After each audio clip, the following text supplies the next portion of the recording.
तो दोस्तों, परीक्षा ऑनलाइन क्लासेस में आप सभी का स्वागत है।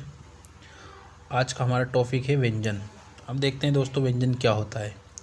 व्यंजन स्वर की सहायता से बोले एवं लिखे जाते हैं। अगर ये स्वर की सहायता न ले तो यह हलंत के द्वारा दर्शाया जाता है। व्यंजनों की संख्या दोस्तों 33 है। व्यंजनों के प्रकार, व्यंजनों के 4 प्रकार होते हैं। देखते हैं कौन कौन से। स्पर्श व्यंजन, अंतस्थ व्यंजन, ऊष्म संघर्षी व्यंजन और संयुक्त व्यंजन। सबसे पहले देखते हैं हम दोस्तों स्पर्श व्यंजन। अब स्पर्श व्यंजन क्या होता है। इन व्यंजनों का उच्चारण जीभ के स्पर्श मात्र से होता है। इनकी संख्या दोस्तों 25 है। स्पर्श व्यंजनों की संख्या दोस्तों 25 है और स्पर्श व्यंजन का उच्चारण जीभ के स्पर्श मात्र से होता है। ठीक है दोस्तों। वर्णमाला में स्पर्श व्यंजन को 5 वर्गों में बांटा गया है। इसका वर्गीकरण इनके उच्चारण स्थान के आधार पर किया गया है। स्पर्श व्यंजनों का वर्गीकरण उनके उच्चारण स्थान के आधार पर किया गया है। अब देखते हैं कि कौन सा वर्ण कहाँ से उच्चारित होता है। तो उच्चारण स्थान, वर्ग का नाम और व्यंजन। अब उसके पहले दोस्तों कि वर्ग क्या होता है। तो क, च, ट, त, प। ठीक है दोस्तों, ये हो गया पहला वर्ग। इसी प्रकार ये हो गया पहला वर्ग। क, छ, ठ, थ, फ, ये हो गया हमारा दूसरा वर्ग। ये दोस्तों तीसरा वर्ग, ये चौथा वर्ग और ये पांचवा वर्ग। ठीक है दोस्तों, वर्ग समझ में आ गया। ये पहला वर्ग, ये पूरा का पूरा दूसरा वर्ग, ये तीसरा वर्ग और ये चौथा और ये पांचवा वर्ग। इसी प्रकार सबसे पहले हम पहले वर्ग को लेते हैं। तो कंठ, कंठ का उच्चारण, कंठ से कौन से वर्ण का उच्चारण होता है। तो क वर्ग। तो क वर्ग का कौन कौन सा वर्ण, क, ख, ग, घ और अंग। क वर्ग के ये पांचों वर्ण कंठ से उच्चारित होंगे। अगर एग्जाम में पूछा जाए कि कंठ से उच्चारित होने वाले वर्ण कौन से हैं, तो ये पांचों वर्ण हैं दोस्तों, क, ख, ग, घ और अंग। अब तालु से उच्चारित होने वाले वर्ण, तालु से उच्चारित होने वाले वर्ण च वर्ग का पहला च, दूसरा छ, तीसरा ज, झ और य। ये पांचों वर्ण दोस्तों तालु से उच्चारित होते हैं। मुर्दा से उच्चारित होने वाले वर्ण ट, ट वर्ग का पहला वर्ण ट, दूसरा वर्ण ठ, तीसरा वर्ण ड, चौथा वर्ण ढ और पांचवा वर्ण अण। दंत से उच्चारित होने वाले वर्ण त वर्ग, त वर्ग का पहला त, थ, द, ध और न। ये पांचों वर्ण दोस्तों दंत से उच्चारित होते हैं।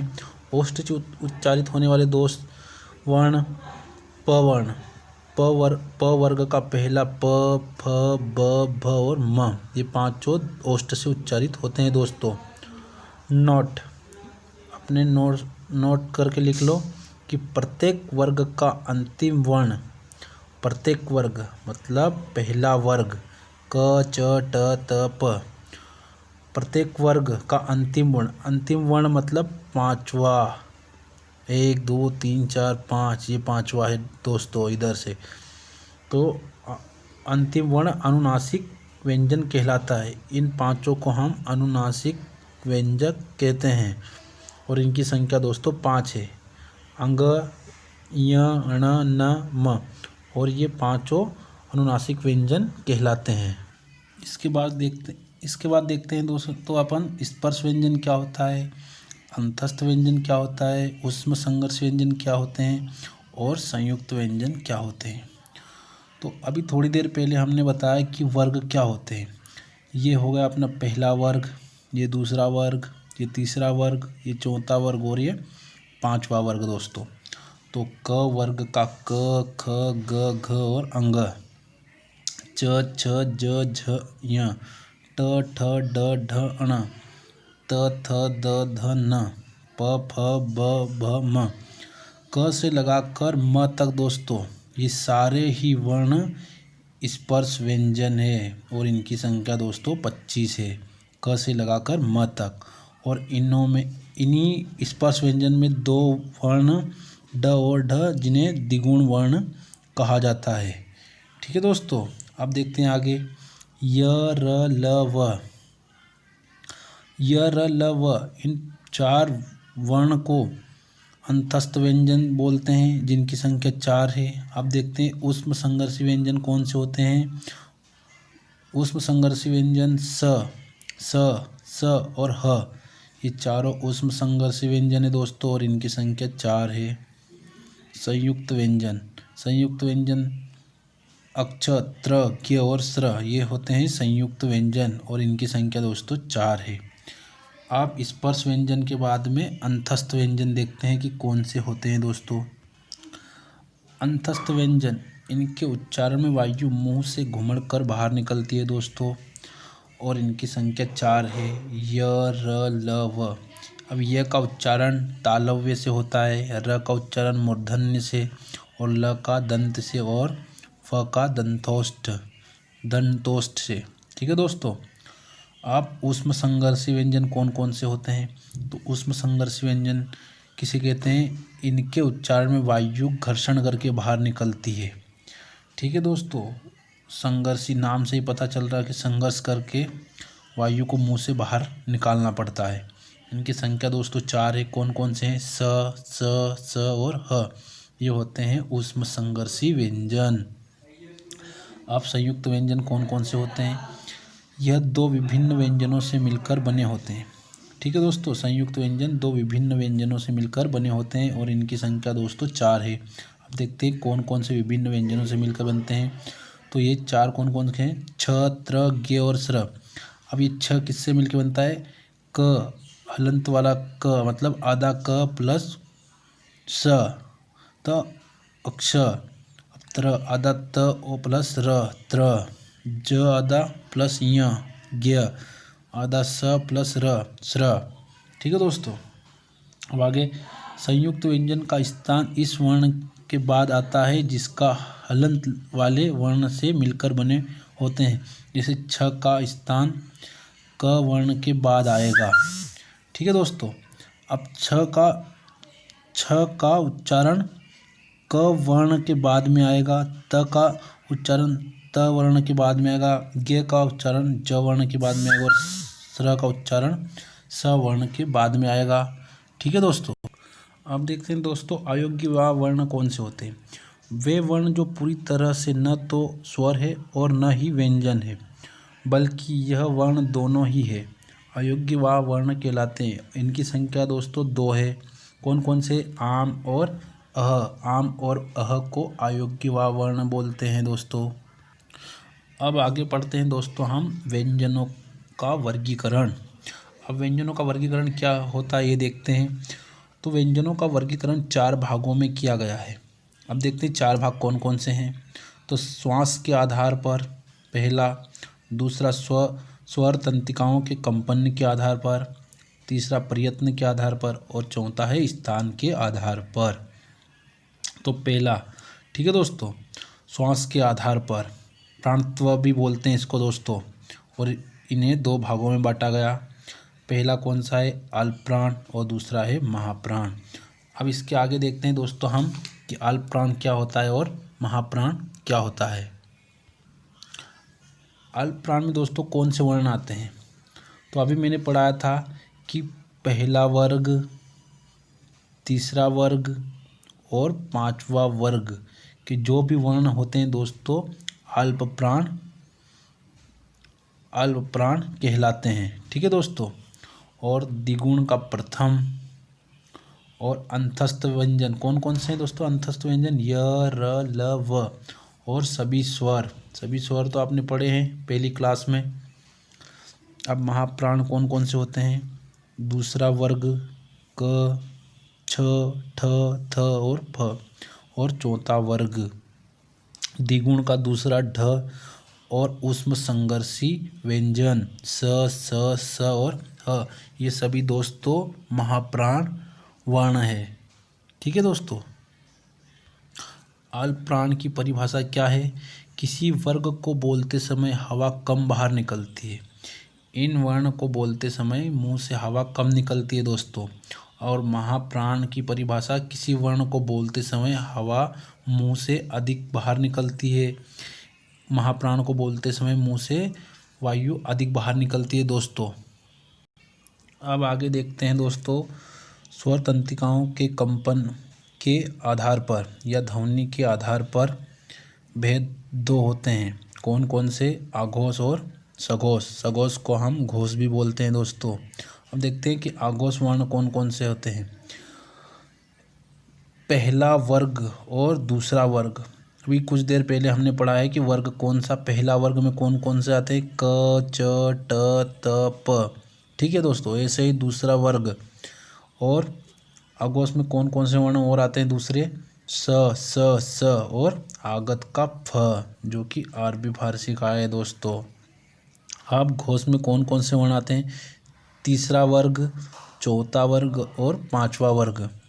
वर्ग तो अभी अपन पढ़ के आए कि पूरे, ठीक है दोस्तों।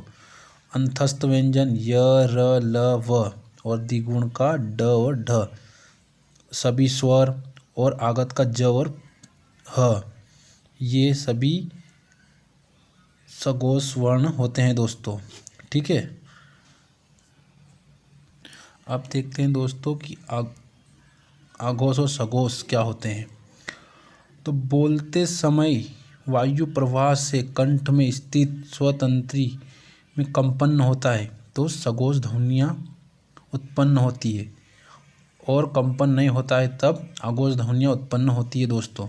सघोष और अघोष। अब प्रयत्न के आधार पर या उच्चारण के आधार पर 8 भागों में बांटा गया है दोस्तों व्यंजनों को।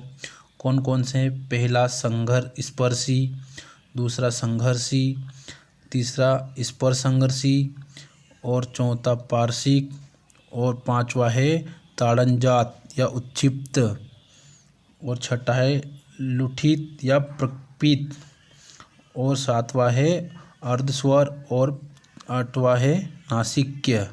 ठीक है दोस्तों, सातवां है अर्धस्वर। अब स्पर्शी में कौन कौन से आते हैं देखते हैं दोस्तों। स्पर्शी में कौन कौन से वर्ण आते हैं, तो स्पर्शी वर्णों की संख्या 16 है दोस्तों। तो क, ख, ग, घ, ट, ठ, ड, ढ, त, थ, द, ध, प, फ, ब, भ, ये 16 वर्ण दोस्तों स्पर्शी व्यंजन है। अब संघर्षी व्यंजन कौन कौन से? संघर्षी को ऊष्म के नाम से भी, ऊष्म व्यंजन के नाम से भी जाना जाता है और इनकी संख्या दोस्तों 6 है। अब कौन कौन से? स, स, ह और ज, फ, ये संघर्षी वर्ण है दोस्तों। स्पर्श संघर्षी कौन कौन से हैं? 4 इनकी संख्या दोस्तों, च, छ, ज और झ, ये स्पर्श संघर्षी वर्ण है। और पार्श्विक एकमात्र ल। ठीक है दोस्तों। और ताड़नजात या उत्क्षिप्त 2 वर्ण, ड और ढ। ठीक है दोस्तों। अब लुठित एकमात्र र। ठीक है दोस्तों। अर्धस्वर 2 वर्ण होते हैं, कौन कौन से? व और य। नासिक के 5 वर्ण जो भी अनुनासिक के नाम से जाने जाते हैं, अंग, य, ण, न, म, ये पांचों ही दोस्तों नासिक के होते हैं। ठीक है दोस्तों। अब इन सब की हम परिभाषा देखते हैं दोस्तों कि स्पर्शी व्यंजन किसे कहते हैं। तो वे वर्ण जिन्हें बोलते समय मुख के अंग विवर से हवा से स्पर्श होता है, यह 16 वर्ण होते हैं। ठीक है, अंग का हवा से स्पर्श होता है, ये 16 वर्ण होते हैं। कौन कौन से 16 है दोस्तों? क, ख, ग, घ, ट, ठ, ड, ढ, त, थ, द, ध, प, फ, ब, भ, ये 16 वर्ण होते हैं। अब देखते हैं दोस्तों संघर्षी वर्ण किसे कहते हैं। तो संघर्षी वर्ण वे वर्ण जिन्हें बोलते समय मुख विवर में घर्षण उत्पन्न होता है या हवा को घर्षण करना पड़ता है। ठीक है दोस्तों, ये संघर्षी वर्ण कहलाते हैं। इनकी संख्या दोस्तों 6 है। कौन कौन से हैं ये? इनकी संख्या दोस्तों 6 है। कौन कौन से वर्ण है ये? स, ह, ज और फ, ये 6 वर्ण होते हैं। अब देखते हैं दोस्तों स्पर्श संघर्षी। स्पर्श संघर्षी यह वर्ण बोलते समय स्वयं तंत्रिका स्पर्श कर दूर हटना। ठीक है दोस्तों, इनकी संख्या कितनी है दोस्तों? 4 है। कौन कौन से हैं? च, छ, ज, झ। अब देखते हैं पार्श्विक वर्ण। इस वर्ण को बोलते समय जीभ के दोनों तरफ से हवा का निकलना, और इसकी संख्या दोस्तों 1 है। और कौन सा वर्ण है वो? ल। ठीक है। उच्छिप्त वर्ण या ताड़नजात वे वर्ण जिन्हें बोलते समय जीभ का ऊपर उठकर झटके से नीचे गिरना उच्छिप्त वर्ण कहलाते हैं। इनकी संख्या दोस्तों 2 है, ड और ढ। ठीक है दोस्तों। अब प्राकृत या लुठित वर्ण वह वर्ण जिन्हें बोलते समय सिर्फ जीभ में कंपन होता है, लुठित वर्ण कहलाते हैं। और इसकी संख्या दोस्तों 1 है। ठीक है दोस्तों, इसकी संख्या 1 है। कौन सा वर्ण है वो? र। नासिक के वर्ण वे वर्ण जिन्हें बोलते समय नाक से हवा निकलती है, नासिक के वर्ण कहलाते हैं। इनकी संख्या दोस्तों 5 है। अंग, यण, न और म। अर्धस्वर अर्धस्वर कौन से वर्ण होते हैं? ये 2 वर्ण स्वर्गीय भांति कार्य करते हैं, इसलिए इन्हें अर्धस्वर कहते हैं। इनकी संख्या 2 है। और ये व और ये दोनों वर्ण अर्धस्वर कहलाते हैं दोस्तों। अब आगे देखते हैं स्थान के आधार पर। ठीक है दोस्तों, कि कंठ से किसका उच्चारण होता है? तो कंठ से क, ख, ग, घ और अंग, इन 5 वर्ण का कंठ से उच्चारण होता है। ठीक है दोस्तों। अब तालु से किसका उच्चारण होता है? च, छ, ज, झ और अंग, इन 5 क वर्ग के 5 वर्ण का तालु से उच्चारित होते हैं दोस्तों। मूर्धा ट, ठ, ड, ढ और य, इन 5 का मूर्धा से उच्चारित होते हैं। और ड और ढ को द्विगुण व्यंजन भी कहा जाता है दोस्तों। याद रखना, एग्जाम में पूछा जाता है द्विगुण वर्ण कौन से हैं? ड और ढ। दंत से उच्चारित होने वाले वर्ण त, थ, द, ध और न, ये 5 दंत से उच्चारित होते हैं। ओष्ठ से उच्चारित होने वाले वर्ण प, फ, ब, भ और म है। अंतस्थ व्यंजन किसे कहते हैं? य, र, ल, व, ये 4 अंतस्थ व्यंजन है दोस्तों। उष्म स्पर्शी व्यंजन स, स और ह, ये उष्म स्पर्शी व्यंजन है दोस्तों। उष्म संघर्षी व्यंजन है।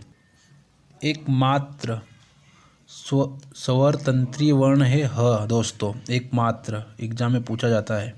अब देखते हैं स्वर वर्ण का उच्चारण किससे होता है। अब कंठ से कौन से स्वर का उच्चारण होता है? तो अ, आ, अह और ह, इन 4 का कंठ से उच्चारित होते हैं दोस्तों ये। अब तालव्य से कौन कौन से उच्चारित होते हैं?